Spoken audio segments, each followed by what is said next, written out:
Baik, Assalamualaikum warahmatullahi wabarakatuh teman-teman. Selamat datang di Sama Novi Channel. Dan pada pembahasan kali ini kita akan membahas sebuah perdebatan yang cukup panas belakangan ini, yakni bagaimana merasionalkan Tuhan. Nah, perlu disclaimer sendiri karena dengan debat yang kemarin adalah Allah, mungkin akan lebih condong ke sana, tapi kita akan mencoba membahas Tuhan secara keseluruhan. Nah, sebenarnya bisa nggak sih Tuhan itu dirasionalkan? Kita harus pahami dulu nih, konsep rasional itu apa. Nah, pada perdebatan kemarin ada konsep yang disebut dengan empiris dan rasional.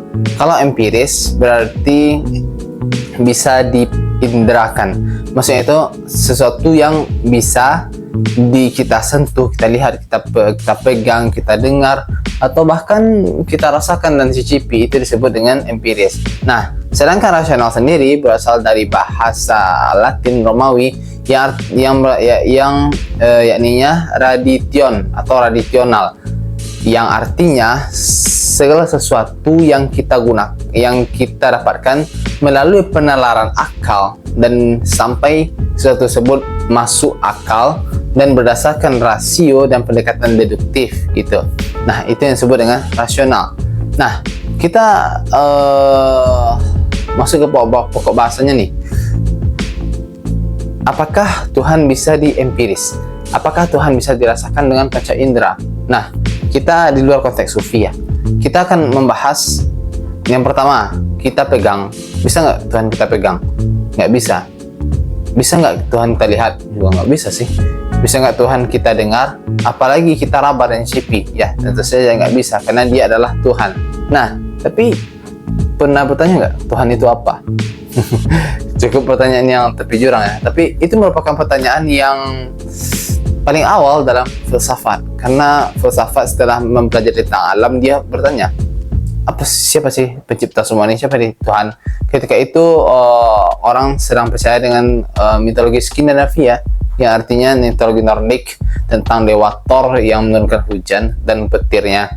Nah, itu dibantah oleh orang-orang Athena waktu itu, dan mengatakan bahwa nggak mungkin sih Tuhan atau dewa ya dewa sesimpel itu. Nah, makanya banyak pemikir-pemikir dari Yunani yang mengkonsepkan tentang Tuhan itu sendiri, dan di sana sampai ke kesimpulan, I praise you to another God. Kami percaya kamu, wahai Tuhan, sang Tuhan tanpa nama, karena mereka nggak tahu nama Tuhan waktu itu. Nah, kita bergerak dari pemikirannya empiris tadi.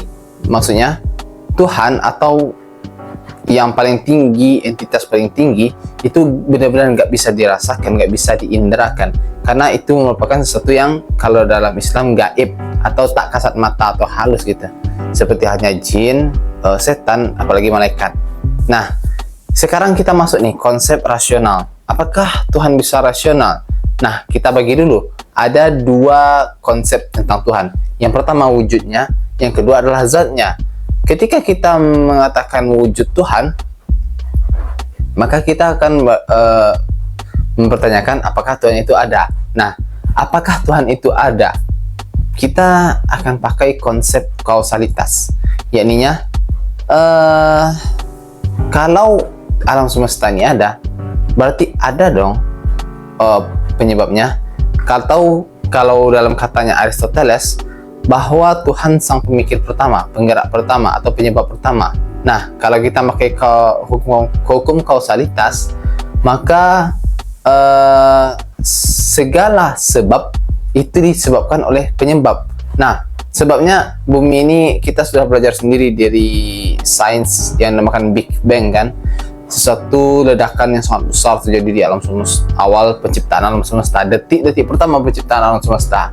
Nah, di sana kita berasumsi bahwasanya pasti ada penyebab dari ledakan yang sangat dahsyat itu. Nah, itu dalil bahwa Tuhan itu ada. Nah, silahkan dibantah.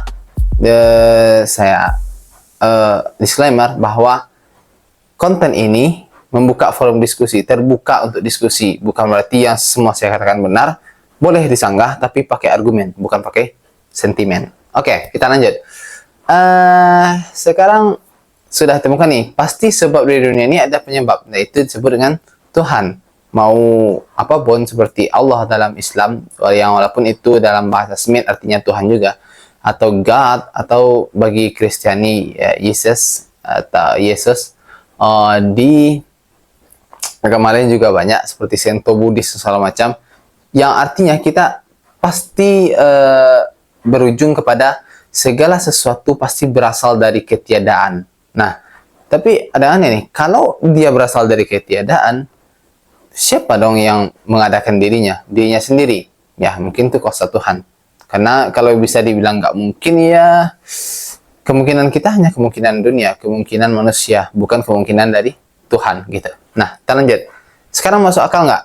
Tuhan itu ada? Oke, ada. Karena semua ini pasti ada sebabnya. Pasti ada pencipta pertama. Pasti ada, kalau Ibnu Sina mengasumsikan, pasti ada penggerak pertama yang tidak digerakkan. Atau dalam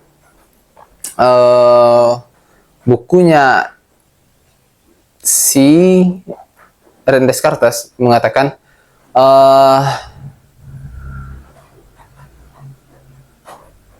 poso ergo sum gitu, yakninya aku ada, aku berpikir makanya aku ada. Nah, itu mengemukakan konsep bahwasanya ketika Tuhan itu ada, dia memikirkan tentang dirinya sendiri, lalu dari pikirannya keluarlah seluruh alam semesta ini. Bisa dibilang si Descartes mengatakan bahwa kita semua ini merupakan pikiran dari Tuhan itu sendiri. Nah, lalu disambung oleh seorang filosof bernama Spinoza, Deus sive natura, yakninya Tuhan adalah alam. Seperti halnya yang dikatakan tadi, bahwa alam itu sendiri adalah tubuhnya Tuhan. Kita akan membahasnya di video lain. Kalau teman-teman mau, silahkan komen di bawah. Kita akan bahas dari perspektif filsafat dan juga perspektif yang saya ketahui sufi dalam Islam. Nah, kita balik lagi tadi. Wujud Tuhan atau keberadaan Tuhan itu ada.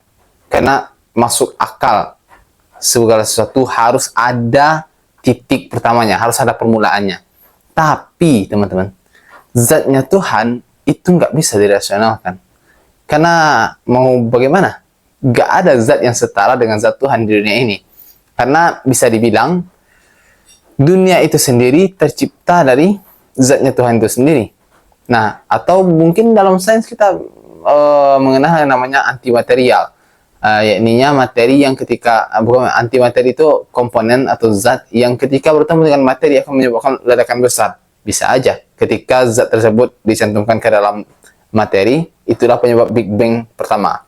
Nah, tapi itu bisa jadi iya, bisa jadi tidak. Karena yang namanya Tuhan itu di luar prediksi kita, di luar jangkauan pemikiran kita. Kita akan berusaha memikirkannya, tapi seperti kata Ibnu Sina, melelahkan. Nah, jadi teman-teman dapat kesimpulan, Tuhan itu rasional secara wujudnya, tapi secara zatnya nggak bisa dirasionalkan. Karena nggak nyampe, atau kalau ada yang nyampe atau ada masukan, silahkan klik tulis di kolom komentar. Saya Salman Lutfi, sampai jumpa. Assalamualaikum warahmatullahi wabarakatuh.